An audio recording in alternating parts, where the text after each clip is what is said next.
We just talk a lot.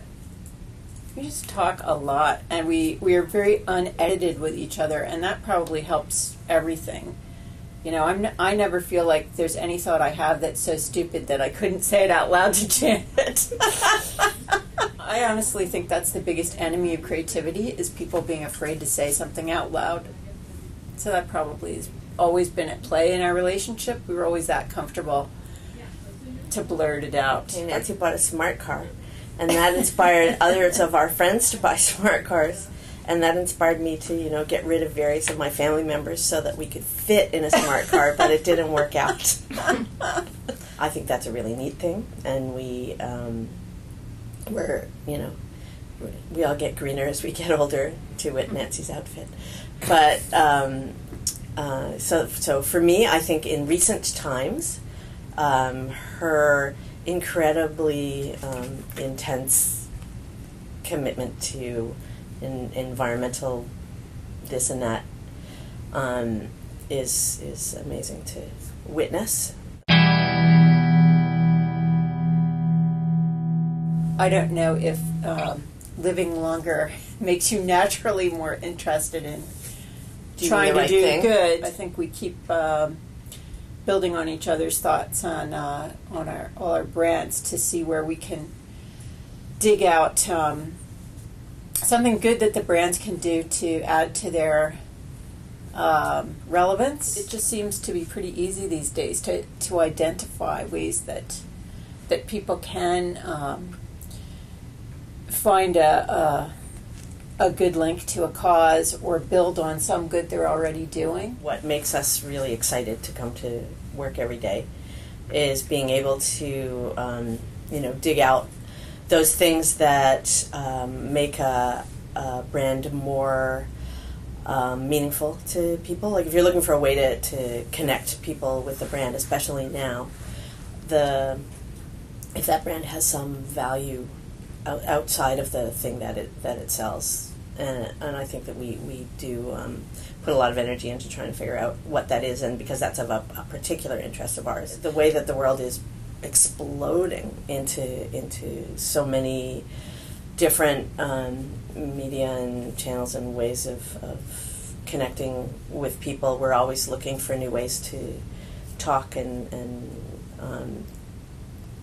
surprising ways to get into people's lives, but we're trying to underlay some meaning into that so that it's just not like, oh my God, is advertising everywhere.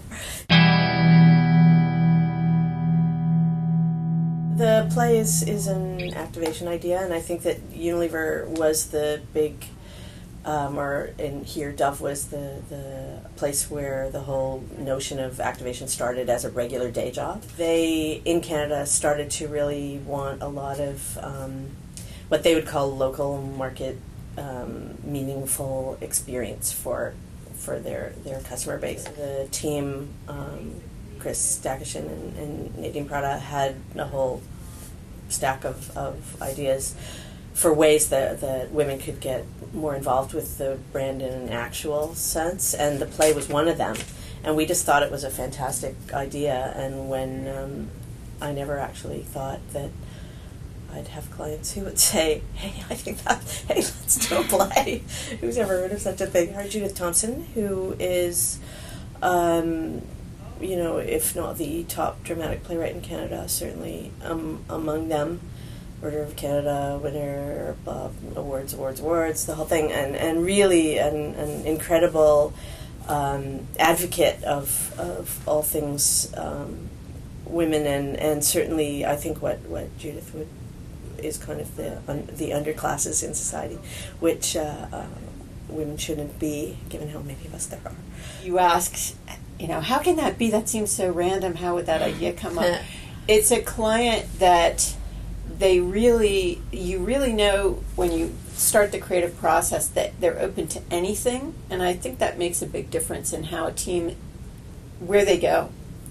There aren't any little boxes that you're feeling like you need to stay within, and in fact, the bigger and more novel the idea is, the more excited these clients are.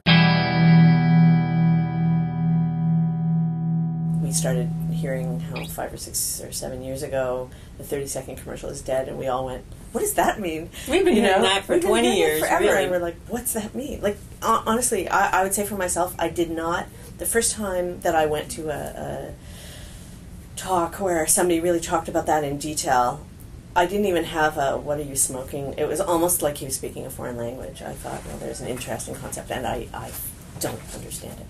And I didn't. And then all of a sudden, the world exploded, and we understood it like that, and the opportunity just became so much bigger and so much more exciting and so much more fun.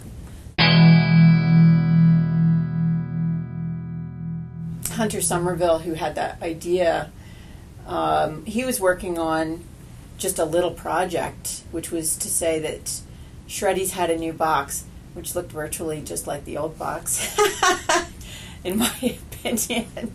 But they were all excited about that, and they said, hey, why don't you guys think of something really cool for the back of the box, something really attention-getting?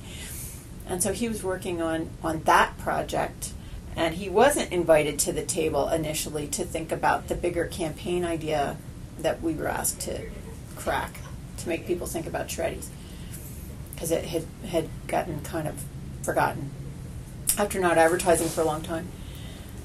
So when he had this dumbest idea ever, as he would call it, to make the back of the box the front of the box and make it a fake product, line extension, that very quickly got adopted as a bigger idea that could be a whole campaign. I've long since forgotten who did what thing. Like, it just becomes a creative blob that's going at it. It's well documented, so I don't really want to bore anybody with our history, but we have very different paths to how we got where we got, even though we've been working together a long time, because we started in different countries and kind of grew up in different ways. And Nancy started working for her first job. She worked for a woman creative director. So at no point did it really occur to her that the world wasn't entirely available to women. And I had the exact opposite experience, and I've never worked for a woman ever. And I worked for a lot of men some of whom have been fantastic, and the reason we are where we are and do what we do is because we've had great champions in men who saw all kinds of potential in us that we didn't see in ourselves. But young, I would say that there were no role models at that.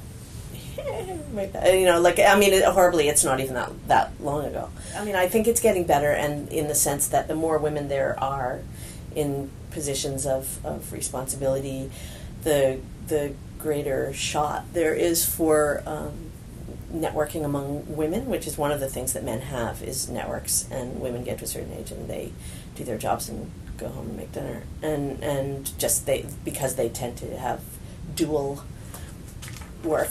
Women as networking were not culturally raised to network the way men are. Fundamentally, there has to be a psychological shift where you're not penalized for not working the same hours, or being at home for part of your work experience, or whatever. And it's a trick to make all that work. It is hard. It's always, I think Mike Hughes at the Martin Agency said a couple of years ago, he said, unfortunately, until the day comes that men do the exact same job with child rearing as women, it won't be a level playing field. And I don't think that day's coming anytime soon. I believe there's a generation coming up that is more demanding for themselves than we were. I'd love to say, take on the man, but frankly, there are places that are more female-friendly than others, and for now, the straightest, the shortest distance from A to B is stick with the places that value you. I think the other thing I would say to young women starting is there are people like us and Judy John and Elspeth and Lorraine and Christina Yu and Karen Howe, and there are women who have made strides in the business, and they should not feel shy to phone.